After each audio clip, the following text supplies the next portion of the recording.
வணக்கம், நான் கீதாஞ்சலி செந்தில். நம்ம இப்போது பாசிப்பருப்பு உருண்டை எப்படி பண்ணலாம் அப்படின்ட்டு பார்க்கலாம். அதுக்கு பாசிப்பருப்பு ஒரு டம்ளரில் ஃபுல்லாக எடுத்திருக்கேன். இதுக்கு ஒரு டம்ளர் சர்க்கரை சேர்க்கணும். சரிக்கு சரியான அளவு சர்க்கரை சேர்க்கணும். இப்போ இந்த பாசிப்பருப்பை ஒரு பாத்திரத்தில் போட்டு வறுத்துக்கலாம். இதை சிம்மில் வச்சு வருங்க. நிறைய நெருப்பு வச்சு வறுக்கக்கூடாது, சிம்மில் வச்சு வறுக்கணும்.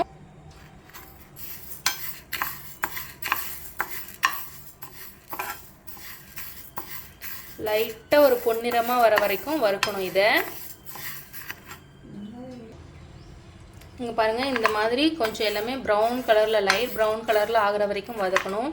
சிம்லேயே வச்சு கைவிடாமல் கிண்டிகிட்டு இருக்கணும். அப்போ தான் இந்த கலர் வரும். இதை அப்புறமா ஆறுறதுக்காக ஒரு தட்டில் கொட்டி நம்ம ஆற வைக்கணும்.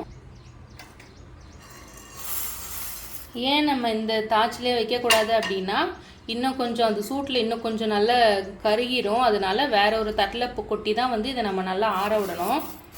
இதை ஆறுறதுக்கு அப்புறம் தான் நம்ம அரைக்கணும். அது ஆறுற வரைக்கும் நம்ம இந்த ஏலக்காவை வறுத்து பவுடர் பண்ணிக்கலாம்.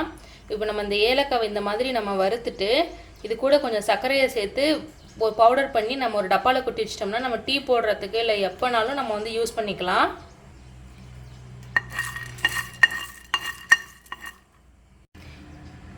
ஏலக்காய் ஃபுல்லாக வறுத்துருச்சு அப்படின்னா அது நல்லா குண்டு குண்டாக ஆகிடும். அதுதான் பதம். அப்போ நம்ம அடுப்பை ஆஃப் பண்ணிவிட்டு நம்ம ஒரு மிக்சியில் கொட்டி வச்சுக்கலாம். இந்த மாதிரி ஒரு மிக்சியில் மாற்றிக்கிட்டு இந்த ஸ்பூனில் ஒரு 2-3 ஸ்பூன் சர்க்கரை சேர்த்துக்கு அரைச்சிக்கலாம். சர்க்கரை சேர்த்து அரைக்கும் போது நல்லா ஃபைன் பவுடராக கிடைக்கும். பாருங்கள், இந்த அளவுக்கு ஃபைன் பவுடராக அரைச்சாச்சு. ஏன்னா சிலவங்களுக்கு வாயில் அந்த ஏலக்காய் படுறது சிலவங்களுக்கு பிடிக்காது. அவங்களுக்கு இந்த மாதிரி ஃபைன் பவுடராக இருந்தால் ரொம்ப நல்லாயிருக்கும், வாசமாகவும் இருக்கும். நம்ம ஏலக்காய் அரைச்ச அதே மிக்சிலேயே இப்போ நம்ம இந்த வறுத்து வச்ச பாசிப்பயிரையும் போட்டு நல்லா ஃபைன் பவுடராக அரைக்க போகிறோம். எவ்வளோக்கு எவ்வளோ பவுடராக அரைக்கிறீங்களோ அவ்வளோக்கு அவ்வளோ ரொம்ப நல்லது. உருண்டை ரொம்ப டேஸ்ட்டாக இருக்கும். பாருங்கள், ரொம்ப ஃபைன் பவுடராக இருக்கணும். இந்த மாதிரி ரொம்ப ஃபைனாக இருக்கணும். நம்ம தேய்ச்சா கையில் அந்த சாஃப்டாக இருக்கணும். அந்த அளவுக்கு ஃபைன் பவுடராக அரைச்சிக்கிட்டிங்கன்னா ரொம்ப டேஸ்ட்டாக இருக்கும். நம்ம அதில் இந்த கப்பில் ஒரு கப் அளவு பாசிப்பருப்பு எடுத்திருந்தோம். அதனால் அதே சேம் அளவுக்கு நம்ம சர்க்கரையை இப்போ அரைக்க போகிறோம். சர்க்கரையும் இதே மாதிரி மிக்சியில் ஃபைன் பவுடராக அரைச்சிக்கோங்க. மிக்சியில் கொட்டியாச்சு. இப்போ நம்ம அரைக்க போகிறோம். சர்க்கரையும் அதே மாதிரி ஃபைன் பவுடராக அரைக்கணும். ரொம்ப நைஸாக இருக்கணும். அந்த மாதிரி அரைச்சி கொட்டி ஒன்றா கலந்துக்கணும்.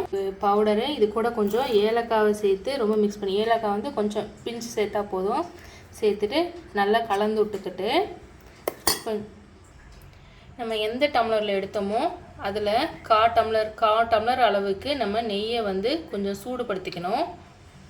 நல்லா சர்க்கரையும் பாசிப்பருப்பையும் ஒன்றா கலந்தாச்சு. இது பண்ணும்போது கொஞ்சம் பாத்திரம் குழியாக உள்ள மாதிரி பாத்திரம் எடுத்துக்கோங்க.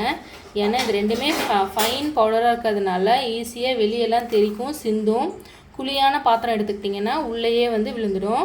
ஃபைன் பாத்திரமாக எடுத்துக்கிட்டு இப்போ நம்ம அடுப்பில் வச்சுருக்க நெய்யை இது கூட சேர்ந்து கிளறி கிண்டி விடணும். பாருங்கள், இப்போ இந்த சூடான நெய்யை கொஞ்சம் கொஞ்சமாக எடுத்து முண்டு ஊற்றி கிளறிக்கிட்டே இருக்கணும். நிறைய ஊற்றக்கூடாது, கொஞ்சம் கொஞ்சமாக ஊற்றிக்கணும்.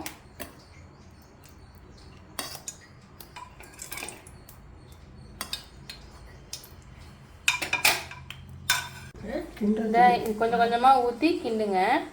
கிண்டிகிட்டே இருக்கணும். எல்லாத்தையும் கிண்டிடலாமா? பாருங்கள், கட்டி இல்லாமல் கொஞ்சம் கொஞ்சமாக அந்த நெய்யை ஊற்றி கிண்டிக்கிட்டே இருக்கணும். கட்டி இல்லாமல் கிண்டணும். நல்ல இந்த மாதிரி அழுத்தி அழுத்தி பிசையணும். அப்போ தான் நல்லா உருண்டை பிடிக்கிறதுக்கு நல்லா வரும்.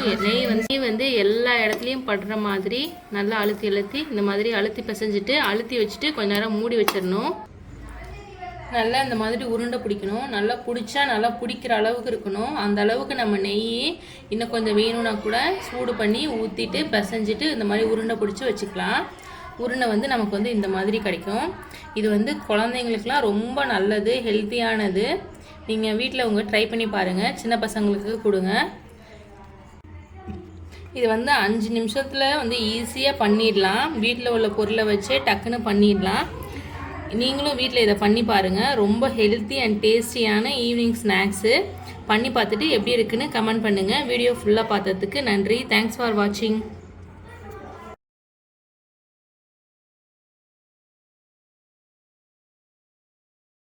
பாருங்கள், நம்ம ஒரு டம்ளர் போட்டதுக்கு நமக்கு வந்து 20 உருண்டை கிட்ட கிடச்சிருக்கு.